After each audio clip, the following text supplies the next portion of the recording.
परमपिता परमात्मा शिव हम सब आत्माओं के जन्म जन्मों के असली भाई और असली रक्षक, दुनिया में पवित्रता लाने वाले हमारे शिव बाबा और आप सबको रक्षाबंधन की शुभकामनाएं हैं। दुनिया की सब बहनें सदा सुरक्षित और हमेशा खुश रहे।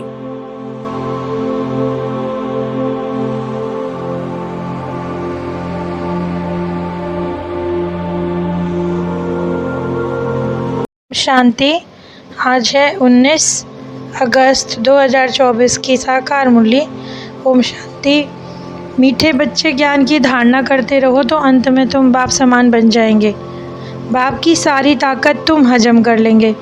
प्रश्न: किन दो शब्दों की स्मृति से स्वदर्शन चक्रधारी बन सकते हो? उत्थान और पतन, सतोप्रधान और तमोप्रधान, शिवालय और वैशाल्य, ये दो बातें स्मृति में रहें तो तुम स्वदर्शन चक्रधारी बन जाएंगे। अभी बच्चे ज्ञान को यथार्थ रीति जान गए हैं। भक्ति में ज्ञान ने सिर्फ दिल खुश करने की बातें हैं। भक्ति मार्ग है दिल खुश करने का। ओम शांति। मीठे बच्चे, बाप समझाते हैं कि बच्चे अब तुम कितने ऊंच थे, क्योंकि अब उत्थान और पतन का ये खेल है। पहले पवित्र थे कितने, अब देवी देवताओं के आगे जाकर कहते थे तुम ऊंचे हो। अब बाप कहते हैं पवित्र को ऊंच कहा जाता है, वो है वॉइसलेस वर्ड। बाप सिर्फ इशारा देते हैं कि तुम सतयुग के निवासी थे, अब गिरते गिरते पतित बन गए हो, अब तुमको फिर वॉइसलेस सतोप्रधान बनना है। 5000 वर्ष की बात है, उसकी निशानी है ये लक्ष्मी नारायण। सतोप्रधान भारत में था। अब तुमको भले ही 84 जन्म लगे, थोड़ी कला कम होती चली गई, परंतु अभी तो हम संपूर्ण निर्विकारी नहीं हैं। संपूर्ण निर्विकारी कहा जाता है श्री कृष्ण को। तुम यहाँ बैठे हो, बुद्धि में होना चाहिए कि हम विश्व के मालिक थे। अभी गिरते गिरते कला कम हो गई। पहले त्रेता में 2 कला, फिर और गिरते गिरते अब क्या हो गया? विशेष वर्ड। विषय वैतरणी नदी में गोते खा रहे हैं। 84 जन्मों की कहानी को भी समझ गए। बुद्धि में है कि बाप ही आकर सृष्टि के आदि मध्य अंत का राज समझाते हैं। अब बाबा कहते हैं अपने आप को आत्मा समझकर मुझको याद करो, अपने को देह नहीं समझो, क्योंकि तुमने वायदा किया था कि जब आप आएंगे तो हम आपको ही याद करेंगे। आत्माओं का बाप श्री कृष्ण नहीं, निराकार शिव है। खुशी की बात यह है कि अभी हम शिवालय में जाने के लिए पुरुषार्थ कर रहे हैं। अभी तो किसी को कहो तो वो कहते हैं कपोड़े हैं, दिल खुश करने के लिए कह देते हैं। सच सच में हेवन अभी जाने वाले हो, वहाँ कोई रोग भी नहीं होता, भले ही बाहर में बैठकर तुम समझा सकते हो। इसमें पवित्रता और खान पान शुद्ध मुख्य है। ग्रंथ को समझते हैं जैसे गुरु गोविंद का शरीर है। अभी तो ये दिखाया जाता है कि सिख धर्म में आते गए छोटे हाथ का लिखा हुआ था, अब गीता के लिए समझते हैं कि श्री कृष्ण का रूप है। नानक का ग्रंथ श्री कृष्ण की गीता, परंतु ज्ञान तो एक परमपिता परमात्मा के पास ही है। अब मेहनत करनी पड़े। माया के तूफान तो ऐसे आते हैं कि एकदम ही की कमाई उड़ जाती है, क्योंकि काम विकार बहुत तंग करता है, इसमें टाइम लगता है। बच्चा वैसे पैदा होता है मालिक बना, क्योंकि बाबा को पहचाना, वर्षे के हकदार बने, लेकिन पुरुषार्थ तो करना ही है। श्री कृष्ण का भी गायन करते हैं, बाकी इंग्लिश में फिलॉसफी कह देते हैं। स्पिरिचुअल नॉलेज तो स्पिरिचुअल फादर देते हैं, ज्ञान का सागर। जो तुम बाप से अब सीख रहे हो, सारा मदार है याद के जोहर पे। तलवारों में भी वही होता है। बात अनुभवी है, क्योंकि गुरु गोविंद सिंह की तलवार का कितना मान है। अभी बाबा कहते हैं तुमको भी अपने में ज्ञान का जौहर भरना है। वैसे तो सब नंबरवार ही बनेंगे, परंतु अभी तुमको संपूर्ण बनने के लिए पुरुषार्थ जरूर करना है। सृष्टि चक्र को समझ ही लिया है। सतयुग आदि से लेकर अब तक कलयुग तक का सारा ज्ञान बाबा ने दिया। आत्मा जो गोरी से काली बनती है तो शरीर भी पतित मिलता है। ज्ञान के पहले तो नमन वंदन करते थे, अभी भक्ति मार्ग है, क्योंकि पहले अपने आप को चमाट मारते थे, दर्शन भी नहीं मिलता था। भक्ति में थे तो विष्णु का दर्शन हुआ। ब्रह्मा को देवता थोड़ी कहा जाता है, मनुष्य को कुछ पता नहीं, सबको गुरु कहते रहते हैं। शिव परमात्मा नमः सबसे बड़ा बाप है। अब तुम औरों को समझाते हो, गुरु तो ऐसे नहीं कहेंगे। ये सारी नॉलेज अब तुम्हारी बुद्धि में होनी चाहिए कि अब हमें शिवालय में चलना है। भले कहते हैं ब्रह्म में लीन हुआ, ज्योति ज्योत समाया, परंतु आत्मा अविनाशी है, वो कभी मिट नहीं सकती। जैसे कि नए सिर शूटिंग होती है, उसी तरह ये वर्ल्ड की हिस्ट्री ज्योग्राफी रिपीट होती रहती है। ये वंडरफुल सितारा जो भ्रुकुटी के बीच में चमकता है, अभी सतयुग नहीं है। केवल हेवन का नाम सुनकर दिल खुश होता है। पुनर्जन्म भी अगर लिया तो कलयुग में ही लेंगे। जाना है तो पवित्र आत्माएं ही जा सकती हैं। ये बाबा ने हमेशा बताया, पावन बनने के लिए पुरुषार्थ करो ताकि पवित्र दुनिया में चलो, क्योंकि रावण हेल बनाते हैं। आधा आधा तो कर नहीं सकते, ऐसे भी नहीं कि आधे पवित्र हैं आधे, तो पूरा पूर्ण पुरुषोत्तम बनना है। ज्ञान नींद से जगाना मुश्किल है, परंतु बाप आकर युक्ति बताते हैं कि जब पावन होंगे तो उस दुनिया की स्थापना हो जाएगी और पावन दुनिया हो जाएगी। सतयुग में बहुत छोटी दुनिया होती है। अभी माया जो है बड़ी दुस्तर है। पवित्र बनने की यदि हिम्मत रखते हैं तो माया क्या हाल बनाती है, घूसा लगाकर गिरा देती है, फिर मुंह भी दिखाने लायक नहीं रहते। लोग कहते हैं कि पवित्र रहें, इम्पॉसिबल है। बाप कहते हैं बिल्कुल पॉसिबल है, क्योंकि एक जन्म पवित्र बनेंगे तो इतनी बड़ी प्राप्ति के लिए क्या पवित्र नहीं रह सकते। जब सिख लोग पवित्रता का कंगन डालते हैं तो बाप तो कहते हैं बुद्धि से याद रखो। बच्चे माँ में कम याद करो, बच्चियाँ बहुत सुनाती हैं, पहले उनको अच्छी रीति समझाओ कि शिव बाबा से वर्षा मिल रहा है, पतित से पावन बनना ही है। बाप कहते हैं बच्चे कोई ऐसा काम नहीं करना है, बस जो अभी विशेष वर्ड है उसको पावन बनाने के लिए भगवान उवाच मामेकम याद करो। उद्घाटन तो भगवान ने कर दिया है, अभी तो सर्विस का उद्घाटन हो रहा है। अभी 21 जन्मों के लिए औरों को भी समझाएं, और जो खुद गिर पड़ते हैं काम शत्रु एकदम गिरा देता है, उन पे जो जगत जीत बनते हैं जीत पाते हैं। मीठे मीठे सीखे लेते बाप दादा प्रति हम बच्चों का याद प्यार, और रूहानी बाप को रूहानी बच्चों के नमस्ते। धारणा के लिए मुख्य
सारे इस अंतिम जन्म सर्व प्राप्तियों को सामने रखकर पावन बनकर दिखाना है। माया के विघ्नों से हार नहीं खानी है। एम ऑब्जेक्ट को सामने रखकर पूर्ण पुरुषार्थ करना है। जैसे ब्रह्मा बाप पुरुषार्थ करके नर से नारायण बनते हैं, ऐसे ही उनको फॉलो कर कर गद्दी नशीन बनना है। आत्मा को स्वतः प्रधान बनने की मेहनत करनी है। तो आज जीवन जीने की कला जो हमारी बाबा ने हमको आज रक्षाबंधन पे दी है, उन सब से भी पहले मैं एक आग्रह करना चाहती हूँ हर एक मनुष्य आत्मा से कि यदि हम बहुत महान आत्मा नहीं बन सकते तो एक साधारण आत्मा बन के तो रह सकते हैं। अभी जो इतना हो रहा है, जो बंगाल में सुना था कलकत्ता में, कि उस डॉक्टर के साथ जो इतना विभत्स हुआ है, उसके साथ इतना बुरा हुआ है, तो भले ही ये ड्रामा है, चाहे हम इसे कुछ भी कहें, लेकिन अपने अंदर की मानवता को जो लोगों ने अब ख़त्म कर दिया है, जो बाबा हमेशा समझाते हैं ना, काम विकार, उसी काम विकार के कारण ही उस स्त्री का या किसी भी कारणवश उसका इतना बुरा हाल किया गया और उसको इतना बुरी तरह से मतलब मारा गया कि बाबा कहते हैं कि कमज़ोर दिल का आदमी देख भी ना सके। तो मैं सभी से आग्रह करना चाहती हूँ कि यदि आप पूरी तरह बाबा की श्रीमत भी फॉलो नहीं कर पा रहे, अगर आप इस ज्ञान को भी नहीं समझते, यदि आप काम विकार पे भी पूरी तरह जीत नहीं पा सकते, तो कम से कम आप इंसान बन के दिखाइए। और कोशिश तो कर सकते हैं ना हम, ये तो जानवरों से भी ज़्यादा उसका बुरा हाल किया गया है, ऐसा तो कोई जानवर भी नहीं कर सकते। तो मेरा सबसे आग्रह है कि कृपा करके सब हर एक आत्मा के प्रति भाई भाई वाली दृष्टि रखें। हर मुरली में बाबा हमको समझाते हैं कि पवित्रता ही सच्चा गहना है। हर मुरली में ये एक बार थॉट ज़रूर आती है कि काम विकार से ही की कमाई चट होती है। तो जो आज की भी मुरली के अनुसार हमारी जीवन जीने की कला है, वो बाबा ने यही बताई है कि बच्चे ज्ञान का सिमरन करके अपने इस अंतिम जन्म को पूर्ण पुरुषोत्तम बनकर दिखाओ। माया के विघ्नों से हार नहीं खाओ। जो बाबा हमको घड़ी घड़ी श्रीमत देते हैं उसको याद रखना, सिर्फ ये नहीं कि सुन लिया और भूल गए। जैसे बाबा ने कहा ना, जिस तरह से तुम सुनते रहेंगे, धारणा करते रहेंगे, तो जो बाप की ताकत वो हमारी ताकत। तो इसी समृद्धि से ही हम स्वदर्शन चक्रधारी बन सकते हैं और तभी हमारा उत्थान हो सकता है। नहीं तो ये वैशाल्य इस समय वैशाल्य ही है। अगर शिवालय में चलना है और सज़ाओं से बचना है, और ऐसे लोगों को सज़ाओं का सुनाना चाहिए कि यदि तुम यहाँ बच भी गए तो ऊपर भी एक अदालत है जो भगवान की अदालत है। हमें ये सब अपने आप सबको एक ना एक निश्चय करना होगा कि खुद भी जागे और औरों को भी जगा पाएँ। तो बाबा का बहुत बहुत शुक्रिया। उम्मीद करते हैं आप सब इस विषय पे विचार करेंगे। ओम शांति।